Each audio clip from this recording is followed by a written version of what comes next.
we've had a few casts now. The bait's getting absolutely stripped by the crabs.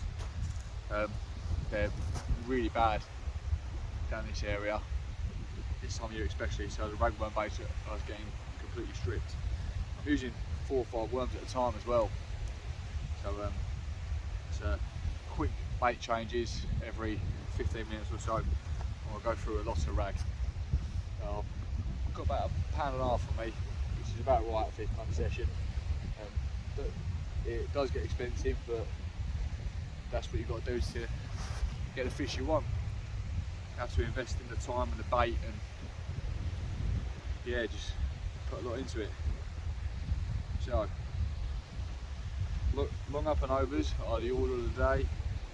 40 pound rig snood, probably about 3 foot long rig body onto a 5.5 foot snood, so a nice long flowing trace, using the 1 hook bait holder, 2.0, just like Aberdeen style hook, with a sequin onto a bait stop.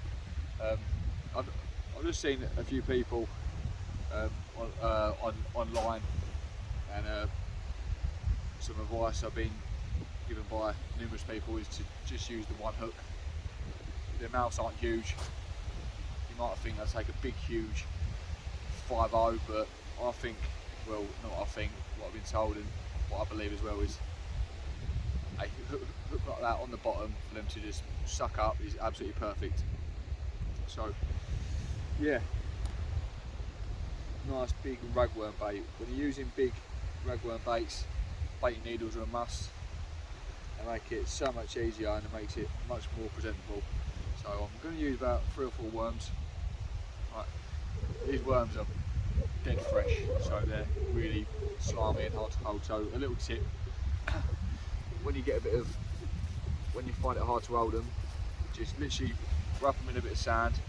Just gives them something to grip onto a bit better in your hands. Some people like to cut off the heads, but I just tend to use it as a entry point of the bait needle. I try not to pop the worm. Sometimes you do go through the side, but I don't think it's the end of the world with ragworm especially. I think with lug you've got to try and not pop it at all, but I think the rag, it don't matter too much. It's quite tough skin, to be fair. So a nice big rag, to be fair, from L&R Tackle, a new shop in Harwich. He's been supplying me with fantastic fresh ragworm. I've been so impressed with it. It's been unreal. So I hope you don't mind me mentioning him, but give him a little look up on Facebook. I think he has got a page on Facebook now. It's a very new shop, but his bait is absolutely fantastic. Definitely give him a look up. There you go. Gosh, one more worm on. Normally I try and put my baits on in order, so I use 2 big worms and 1 little worm on the end, just so I'm not left with loads of big worms and loads of small worms. I can always even out my baits. But I mean, even for me, that's a huge bait. I think that's mental. But if that's what's catching them, that's what's catching them. And when I'm using the big rag baits, I do like to whip them in a bit of elastic. Not hard at all. I just kind of crisscross it up and down a few times, just so it keeps its place a bit on the rig. And obviously, like I said, the crabs are an absolute nuisance, so they're chewing right through this, so it just gives it a bit more resistance and gives it a bit more time in the water. So nice and light, lovely. This is the new Tronics Pro Baitex. It's not cotton, it's latex, I believe, so it's biodegradable, which is good, so nothing's left in the sea. I'm sure everyone knows how to use one of these bait needles. It's so basic, yet so simple. So So bottom hook,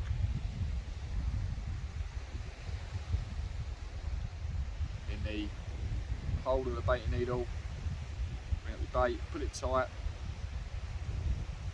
It always messes up on camera. I like to always leave a little, when I tie my hook on, I leave a little bit of a tag end on the hook. That, once it's in place, that almost embeds into the worm, so it stops it sliding down the hook. So, and it doesn't leave it in a pool.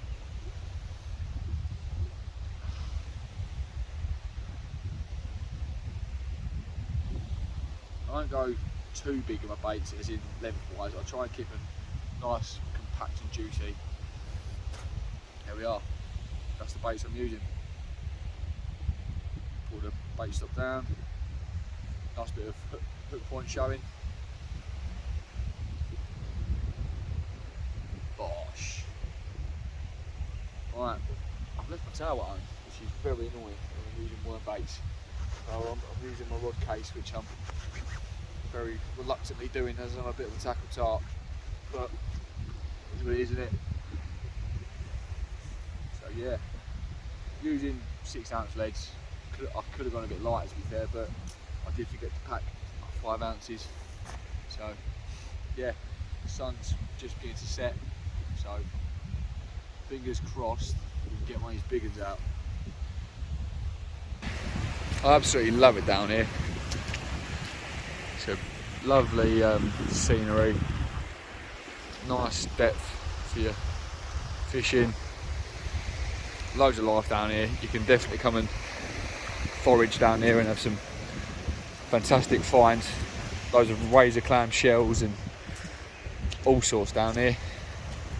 It's absolutely bursting with life. So lucky to have this on my doorstep. The sun's just setting now, so I'm trying to get as much filming in as possible before it gets dark and the filming turns shit, because I'm still filming off the phone. So it's alright in the day, it's alright in the daytime, but for night filming it ain't too great. So rod and reel I'm using Pen 525, and I'm not using my WR300. I'm using my 15-foot any fish anywhere 6 and bait. Another fantastic rod, absolutely lovely rod, cast like a dream. I tend to use that for my everyday fishing down here. Yeah, the 15-foot I can cast a lot easier with this. I haven't got to belt it out as much, and I can really use the rod to my advantage. Proper load up the cast, nice slow pendulum casting, absolutely flies. So yeah, get some fish.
Oh yeah.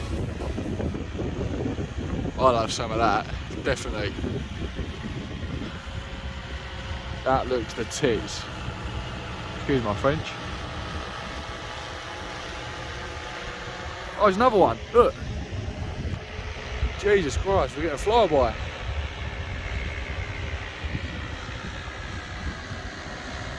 Give us a wave.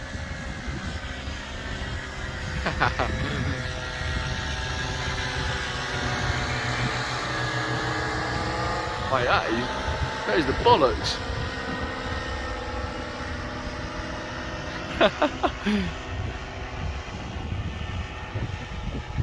Oh my days. I ain't seen nothing like that before. I have to look on eBay for them. That looks the tits.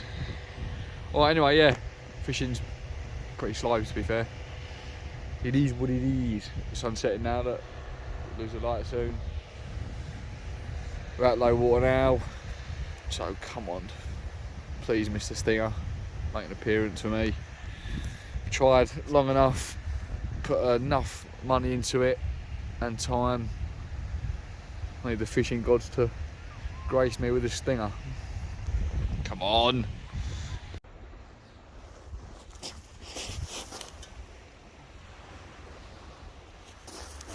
Here we have it, first bass of the season. By all means not a monster, but it is what it is, isn't it? It beats blanking. Yeah. Looked pretty deep, that one, so I'm probably going to get that back, and hopefully that survives, but it is what it is. At the end of the day, it's fishing, it's going to happen. It's obviously not nice seeing any fish injured, but it is what it is, so we're getting put back. And hopefully he lives to fight another day.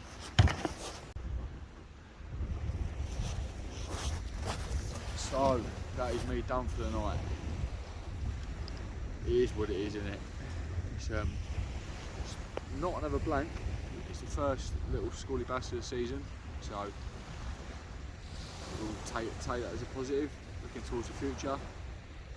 Obviously no stingrays again, but we'll keep trying. We'll keep trying, mate. We'll keep putting in the effort, and then we will get that big prize at the end. I did have a decent session down Frinton on Sea last night. The weather was a bit up and down, so I didn't film. So sod's law that I actually had a really good session, to be fair. Had a little codling, but was just in size. 2 fawnies and loads of doggies, pouting as well. So I'll post some pictures up after this. So yeah, a decent bank holiday weekend fishing session, 5 species, which is always a positive. So yeah, that is me done for the night. Thanks for watching, and I'll see you on the next one. Come on, you stingers.